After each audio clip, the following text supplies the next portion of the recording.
Hi guys, so today we're back and we're gonna do the second part of the detailed upgrade engine and power, let's say, stage 3, 4 and 5, the way I intend them for the GR Yaris. So if you haven't already, please click the like button, subscribe and the notification bell in order to get all my new content just in the moment it comes out. Let's get into it. I'm going to do a bit of reading today because I've written down all the lists. We're talking of a lot of parts and therefore I will need to do this. Sorry for that.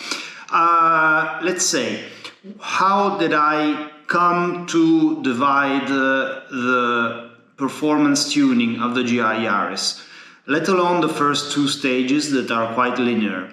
I decided to divide stage 3, 4 and 5 in the following manner and for the following reasons. Stage 3 is where you actually put your hands on in the engine, and in this case it's stock turbo and cams. Stage 4 is where you've done these supporting mods and you install a hybrid turbocharger, so on the stock frame. And stage 5 is the full frame turbocharger. That is another big step up. So you will see the timestamps in the description if you just want to navigate to what is of your interest, but I would say that everything can be interesting before, you know, dealing out your hard-earned cash, so maybe you can learn this.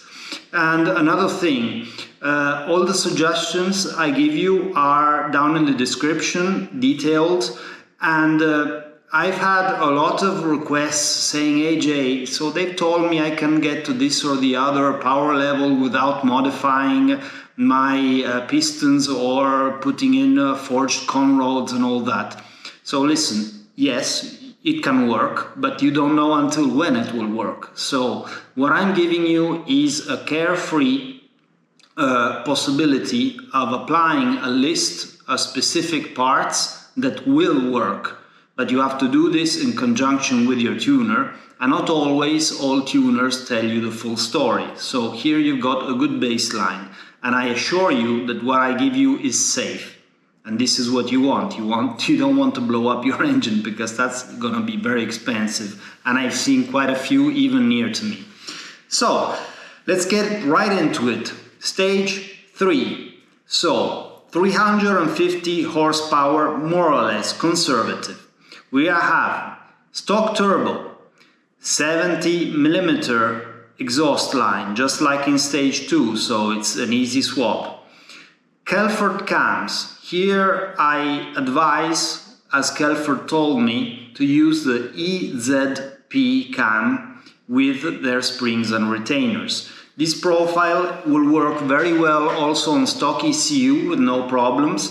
EcuTek remap, and it should help to get these 30 horsepowers more, and it has already, it's proven. And in relation to the profile A, that is the next profile, this will be more active in spooling up the turbo, and it will be more linear, let's say. So in this case you are open to either do the EcuTek remap or already install a Syvecs, depending on what you will want to do in the future, or if you just want, you say, uprated features, that protection and all that Syvecs can give you with many multi-maps and just no limits to what is possible. Also, MoTec is an option depending on what your tuner uses. I don't see a big difference between one or the other at all. So you will want a full intercooler with charge pipes, as we said in the previous video. You will want a catch can, absolutely, clutch kit with a single mass flywheel, and possibly also the braided line that delivers the fluids to the clutch, actuator, and then the longitudinal gearbox mount, the one under the car. You want to change that because now you're really pushing a lot of torque. Even if you don't do crazy driving, you will need it, because otherwise it will be wheel hop and it's going to be other things like misshifts and a lot of problems. Obviously the oil radiator, I prefer the HEL Performance version, and this one is also very important. Also the catch can from HEL Performance, for as much as I have seen on the market. Optional. Highly recommended, once more, forged pistons and conrods, because otherwise you are on a timing bomb that you never know how much. People have been throwing conrods even on stock cars, on worse fuel or bad maps, and this has been happening a lot also, and especially in Germany, without even going hybrid. So I would do that immediately. If I'm putting in cams, I'll just do it so it's done, and you can think about it in quite a bit of time. Uprated head bolts, and so head studs, let's say, over certain sizes of boost pressure, the head bolts of this car do stretch. This means you get head lift. And opposite to what many people think, the stock turbos on cars, like on the Evos or on the GR Yaris, are more aggressive on the conrods and on the head studs than what they are the full frame turbos. Why is that? Because the unit is very small and it spools violently, very violently, and this puts a lot of stress in the system. Once you are pushing, let's say, 2 bar, or a bit more, a bit less in the system, this gives a huge impact every time it spools on full to your conrods and to the whole system of your base engine.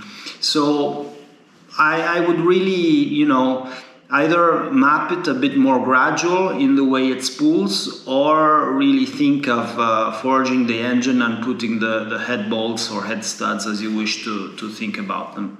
Another good addition that is something quite new is the Italian tuner Scara 73 now also offers this good service that you take the throttle body of your car, you send it to him, and he will machine it, getting 2 millimeters more out of it, so it goes from 50 to 52 millimeters intake, and he will put another butterfly that is the correct diameter, and it has been seen that at this level of tuning it works for about 10 horsepower, real horsepower, with the map that obviously goes behind it accordingly. So this is not a very expensive mod, but it's a quite good one because of the gains it gives. Obviously the shifter cables and aluminium bushings that we talked about. Cut the plastic in the front of the intake, as I shown you. I'll try to show you again.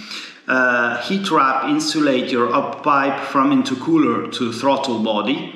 Lithium battery, we talked about the huge, about 16 kilos weight saving from this. Rear and front strut bars, especially the rear, makes a huge difference, at least for me. Upgraded pad and lines.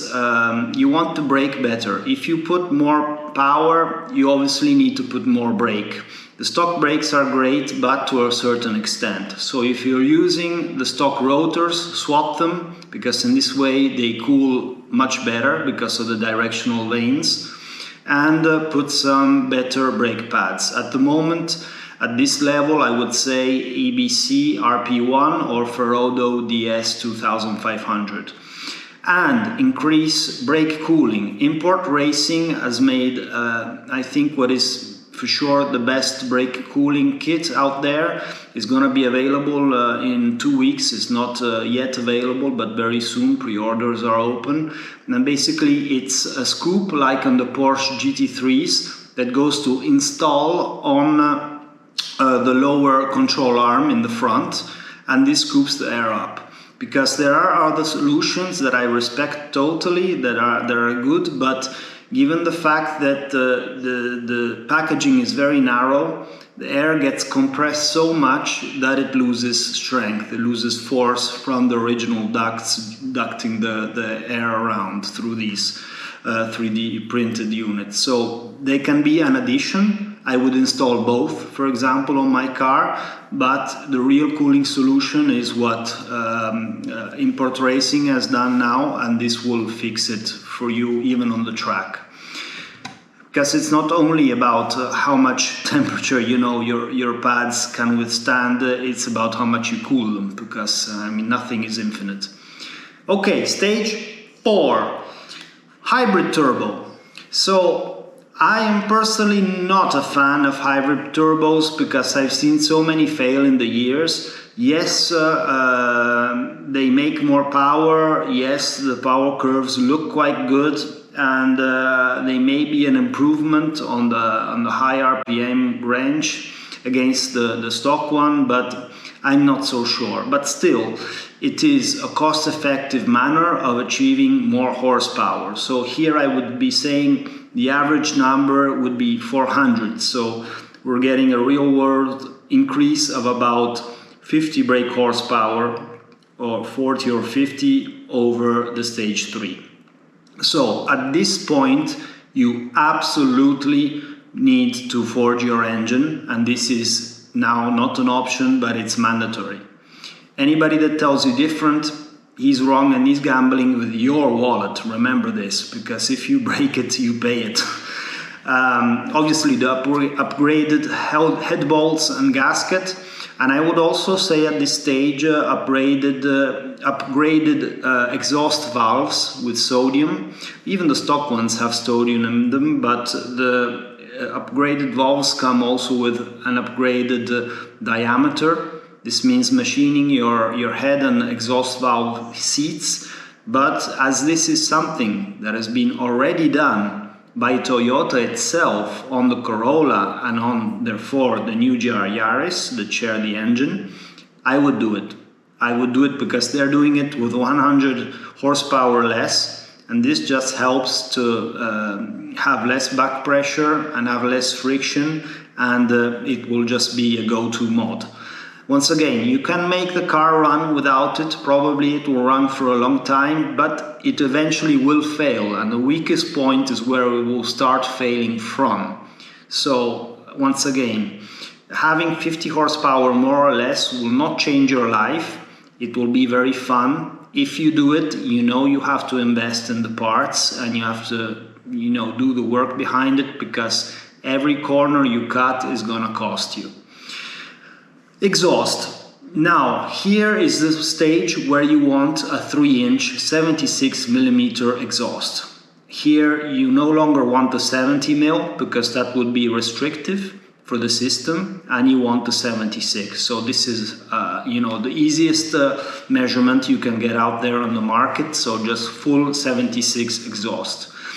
Kelford Cams Profile A in this case will be the best suited, because you have the puff from the turbo to go 1000 RPM more, pushing over 6000, from 6 to 7000 and something more. Therefore, you need the cams that can support this kind of compression from the turbo. Obviously, you can still remap on EcuTek. You're a bit borderline, but it can be done. So I would say okay for that, otherwise Syvecs and MoTec. I would really advise at this stage to put a transmission control unit, the small Syvecs TCU that goes for the rear differential. In this way you can do all the mods that you see on the Gen 2 cars from Ogier and the other one that basically enable you to preload the rear differential clutches more, and also to manage the heat, because with this power, if you go on the track, you're always going to have problems and two-wheel drive modes. Another option together with this is, as optional, because this is mandatory, the TCU, is also to get the HEL Performance rear differential cooler kit. There is a very good kit. I haven't installed it myself, but I've seen it from a friend, and I'm looking into it at the moment. Now, your intercooler, you have to make sure that what you get or what you have has 50mm intake and outlets. So that is 2 inch. If it's less than 2 inches and the tubing the same, is going to be a problem. And make sure you find a way also to change the up pipe, the hard one specifically, that goes to the throttle body. Clutch kit, you cannot do without it with single mass flywheel. The gearbox engine mount, as we said, and I would say also put the PowerFlex gearbox and engine upper mounts inserts. I did this with the Black Series 1 and they work very well. In this way you will keep your engine more true to the chassis, because it's going to acquire a lot more power and rotational momentum, therefore the engine will go much better. And obviously the HEL Performance or others oil radiator kit, that is very important. Optional. So here fuel injectors and supporting pump if needed. Between 380 and 400 you are about to run out of duty cycle on the injectors on the GR Yaris. And let me say one thing. When you map a car and everything is new and you set in a duty cycle that is very high for the injectors, everything works. But the point is that injectors get dirty in time, okay? So what can happen is that if the ECU does not have enough headroom in the duty cycle of the injectors to modify the duty cycle in real time and compensate for a lesser flow, you will go lean and you will break your engine. This is why on stock cars they use a duty cycle that is always very low, because it has a huge window of compensation. Therefore changing the injectors can be a good thing, or even just cleaning the stock ones and seeing where you get with the power, and if your tuner is happy with the duty cycle, can work. And behind that, fuel pump is the same thing. Also optional, intake manifold, and if you do that, and if you do have an aftermarket ECU like Syvecs or the MoTec one, I would go directly with the 54mm throttle body that you can find and source from LAM Speed, I think. That is a Bosch unit that works only with aftermarket ECUs. All the rest of the optional mods are just the same. So let's go to the complicated one.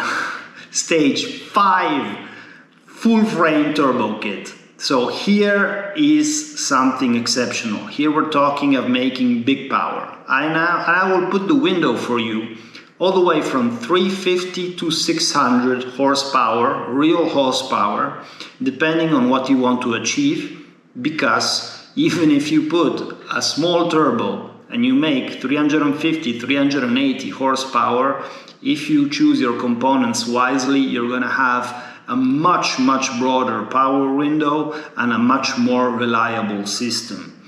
So in this case you have to buy a full frame turbo kit. So out there you have basically let's say two main types of turbo kits. You have the cast manifold turbo kits that let's say are most cost effective, especially for who produces them, and then you have the tubular manifolds. Let me say what are the main differences. So in theory, let's say that the cast manifold is very similar to the stock one, in as a matter of fact that it has a very unequal length between the runners. So the cylinder 2 that is in the middle has a runner length that is about a third of the two lateral ones. And this brings to a lot of imbalance of how the boost is reached through the turbo and the equality of exhaust fume and gas pulses that come to the turbocharger. Ideally, you want an equal header length. And another thing is that with cast manifolds, you always get an external wastegate that is on the center, but not on a collector. Therefore, your boost readings will not be so true and so, let's say, consistent in time. And I would not personally advise to go, since you're spending this kind of money on that type of kit. Full frame turbo tubular manifold kits are out there, and I cannot tell you much, but I can tell you this. I haven't seen any kit out there at the moment that has true equal length headers. There is a kit that will be coming in about 1 month from now that will have this, but no others today have it. And also I haven't seen any kit that has the external wastegate positioned on a collector. So I have seen some kits where they come towards, let's say, where all the tubes meet, but they meet to each other, not to a collector. And this, again, is the same problem with the control of boost and the reliability of your readings. It's up to you. Something very important is coming. I will let you know, because I'm attached to who is developing it, and they're keeping me updated, so I will get you the data as soon as it is. So if you're going full frame, 1 more month and big news is coming for this. For the rest, here absolutely forged engine, so everything you saw in the stage 4, but for sure you want also head bolts and studs, and you want a 76mm exhaust if you're targeting up to 500 horsepower, and you want an 80mm exhaust if you're heading for 500 or over, depending also on what is the power band you're looking for. So it's for the high RPM or what, but I would be thinking so at this stage. Other thing is also with cams. Depending on the power you are targeting, talk about this with your tuner, but you already know that the A cam works well to around 400 and over. So the B spec, the B profile, will work better if you're over 450 and you are making now a car that makes huge power, and it makes it mostly at the higher RPMs. It's just, you have to have the right profile for the turbo you are using. So these two things are very connected. And in full frame, turbo selection is key. And you know, even the same turbo can have different housings, different rotors, and I mean, you really need to consult, and you can also ask, I can help about these things. And obviously all the other things are just the same as in stage 4, apart from the fact that obviously here is mandatory to have the intake manifold, the fuel system, the 54mm throttle body, the fuel injectors and the supporting pump. You need to have these because you run out of puff at 400 horsepower. And an intercooler that has got, again, 50mm minimum inlet and outlet from it, so that's about 2 inches. And then you want all the supporting mods. As optional, I write it here as optional, but again, this would be a big expense. I would really advise to fit a sequential gearbox. And for what I've seen till now, X-Shift is a very good unit. Also being used in the rallies, and it's working well. I've been using sequential gearboxes in race cars and rally cars for now many years, and this is key. Not many people understand how much quality changes in sequential gearboxes, and you really want to select both your gearing and the box builder in the right way. For example, X-Shift has got this system in their box that goes and lubricates with the pump even your front differential transfer case, and the transfer case is something we know to overheat a lot, so this helps. It's well studied, and it also got the option to change the setting of your front LSD that comes with the gearbox without taking the gearbox apart. So this is something else very interesting. And once more, obviously not sponsored or anything by them. And all the rest is just as it comes, apart from the brake kit. In this case, more power, more brakes. So once again, go to Import Racing for the brake cooling, but I strongly advise you, there are various kits out there. I saw also from Rossport, for example, in UK, and get yourself a big brake for the front and rear. So that will be probably a 355mm 6 caliper on the front with 32mm thick discs. And in the rear, there's going to be a 4 caliper and once more an uprated disc with a better cooling for it. So this has been a long one, 25 minutes running.